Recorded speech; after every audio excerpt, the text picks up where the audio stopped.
Hey everyone, it's Lee, and today I'm going to show you how to get rid of those frequently visited sites on your iPhone Safari app. It's a quick and easy process, so let's jump right into it. First, let's open up the Safari app, and at the top of the screen you'll see Frequently Visited section within the list of websites.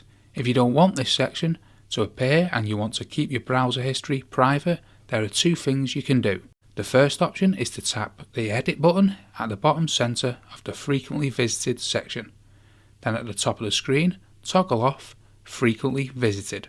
This will remove the section from your iPhone, and if you turn on Use Start Page on all devices, this will also remove it from all other Apple devices.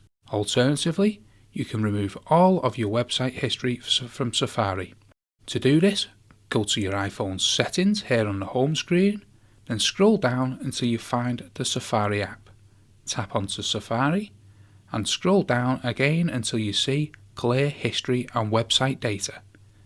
Tap on this option and confirm you want to remove all the history and website data from your iPhone.